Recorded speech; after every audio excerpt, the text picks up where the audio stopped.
کشمیر میں صوفیت کی ترقی اور ارتقاء میں کافی بزرگوں نے کام کیا ہے۔ ان میں تو بیشتر صوفی بزرگ گمنامی کی راہ سے ہی گزر کر چلے گئے، لیکن انہوں نے اپنے علم و عمل سے انسانیت کے تئیں جو گراں قدر خدمات انجام دی، انہیں کسی بھی طور فراموش نہیں کیا جا سکتا ہے۔ ہر ایک صوفی بزرگ نے مساوات، بھائی چارہ، انسانیت اور ہم آہنگی و مذہبی رواداری کا ہی درس دیا۔ صوفی بزرگوں نے اہلیان کشمیر کو وہ پیغام اور درس دیا جو آج بھی سینوں سے منتقل ہو کر دلوں کے تہ خانوں میں محفوظ ہے۔ انہی بزرگان دین میں ایک اعلیٰ پایہ کے صوفی بزرگ و شاعر حضرت لاسا خان فدا صاحب رحمۃ اللہ علیہ کا شمار ہوتا ہے۔ آپ شمالی ضلع اننت ناگ، جسے عرف عام میں اسلام آباد کہا جاتا ہے، میں تولد ہوئے، تاہم آپ کی پیدائش یا وفات کی کوئی صحیح سند موجود نہیں۔ آپ کا عرس پاک گزشتہ 50 برسوں سے منایا جا رہا ہے۔ آپ سلسلہ قادریہ سے وابستہ تھے۔ ایک روایت کے مطابق حضرت لاسا خان فدا صاحب رحمۃ اللہ علیہ صوفی شاعر تھے، اور آپ نے اپنے کلام و کمالات سے اہلیان کشمیر کو ہر لحاظ سے فیضیاب کیا۔ آپ تصوف میں حضرت عبدالنبی لاہوری رحمۃ اللہ علیہ کے مرید خاص تھے، اور آپ نے انہی کی شاگردی میں اسلامی تعلیم حاصل کی۔ حضرت لاسا خان فدا صاحب رحمۃ اللہ علیہ حضرت عبدالنبی لاہوری، جو کہ لاہور سے وارد کشمیر ہوئے تھے، کی صحبت میں رہ کر اعلیٰ مقام حاصل کر گئے۔ بہت اعلیٰ درجے کے صوفی بزرگ جنہوں نے کبھی پیسے کے لالچ، جائیداد کے لالچ یا کسی چیز کے لالچ نہیں کی، صرف اللہ تعالیٰ کے رضا اور امر رسول صلی اللہ علیہ وسلم کے تحت اپنا مشن چلایا، اور جو آج آپ دیکھ رہے ہیں یہ گلشن، آباد گلشن، یہ پھلتا ہوا گلشن جو آپ دیکھ رہے ہیں، وہ صرف انہی کی وجہ سے ہے، انہی کی نیک کاوشوں کی وجہ سے ہے۔ حضرت لاسا خان فدا صاحب رحمۃ اللہ علیہ قادری سلسلے کے پیرو تھے، اور اسی صوفی مسلک کی ترویج کرتے رہے۔ زیادہ وقت عبادات و ریاضات میں بسر ہوتا تھا۔ آپ نے روزے اور فاقہ کشی کی زندگی اختیار کی۔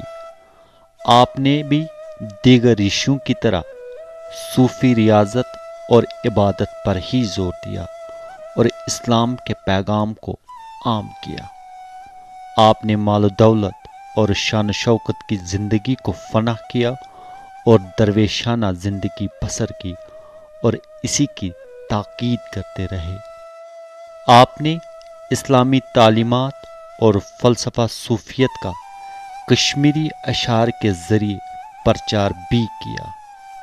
آپ نے اپنی ساری عمر پرہیزگاری، انسان دوستی، خدمت خلق اور حق پرستی کی تعلیم دی۔ ان کا رتبہ سماج میں بہت اونچا تھا۔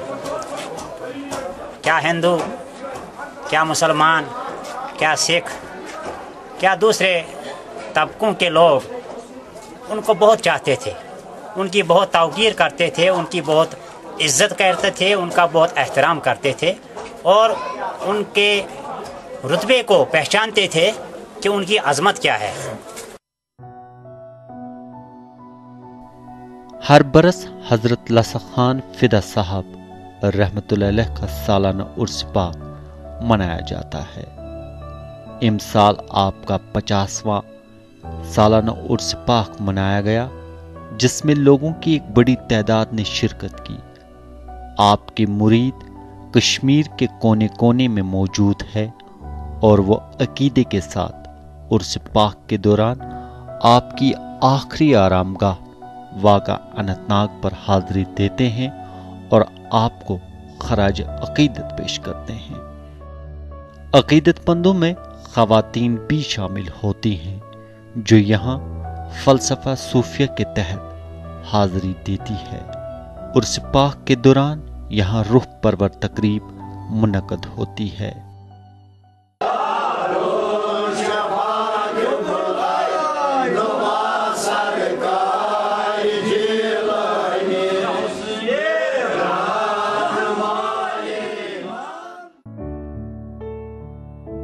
حضرت لاسا خان فدا صاحب رحمت اللہ علیہ کے سالانہ عرس پاک کے دوران صوفی محفل موسیقی کا انعقاد بھی ہوتا ہے، جس دوران صوفی کشمیری فنکار اپنے بہترین فن کا مظاہرہ کر کے حاضرین کو محظوظ کرتے ہیں اور صوفی بزرگان دین کے کلام کو عام کرتے ہیں۔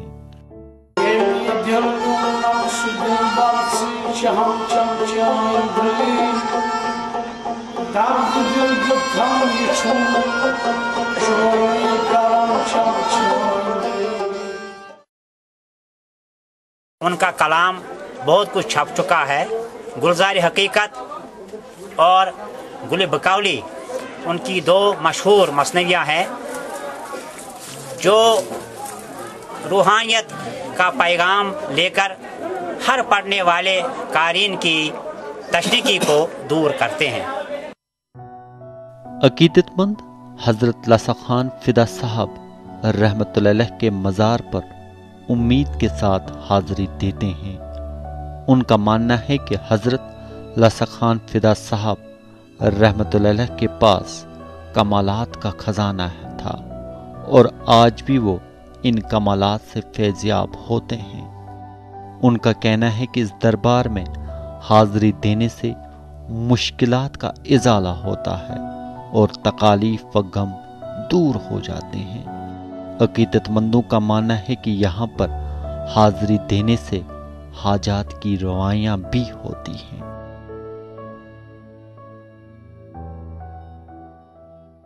میری بہن کا اسی دن سٹروک ہو گیا، برین ہیمریج ہو گئی، تو اسے فٹافٹ یہاں سے لے لیا گیا اور سری نگر پہنچا دیا گیا۔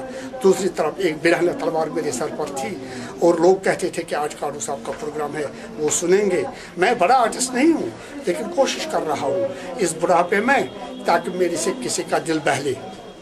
تو صاحب اسٹیج پر آتے ہی میری آنکھوں سے آنسو گر پڑے اور میں نے سرکار سے التجا کی، سرکار کا مطلب ہے خان صاحب کی زیارت سے، اور روزے کی طرف میں نے رجوع کیا کہ بابا اگر آپ چاہتے ہیں کہ ہم یہاں نہیں آئے تو سیدھے ہی کہہ دو، پھر ہم آپ کے اس گلی یا کوچے سے نہیں گزریں گے، ورنہ اگر ہم آپ کے ہیں تو یہ کس دبدھا میں اور یہ کس آزمائش میں مجھے ڈال دیا ہے آپ نے۔ تو کیا ہوا کہ 8 گھنٹے کے بعد مجھے فون آ رہا ہے کہ کلاٹ ختم ہو گیا ہے، برین ہیمریج تبدیل ہو گئی ہے چھوٹے سے ایک سٹروک میں، اور ان کو اسی دن چھٹی مل گئی۔ یہ میرے آقا کا کرم تھا، یہ میرے خان صاحب کا کرم تھا۔ تصوف کے فوائد سے کسی بھی طور انکار نہیں کیا جا سکتا۔ کشمیر میں صوفیوں اور ان کے مریدوں کو کافی اہمیت حاصل ہے۔ معاشرتی، مذہبی اور ثقافتی زندگی پر عالموں، پیروں اور صوفیوں کا زیادہ اثر ہے۔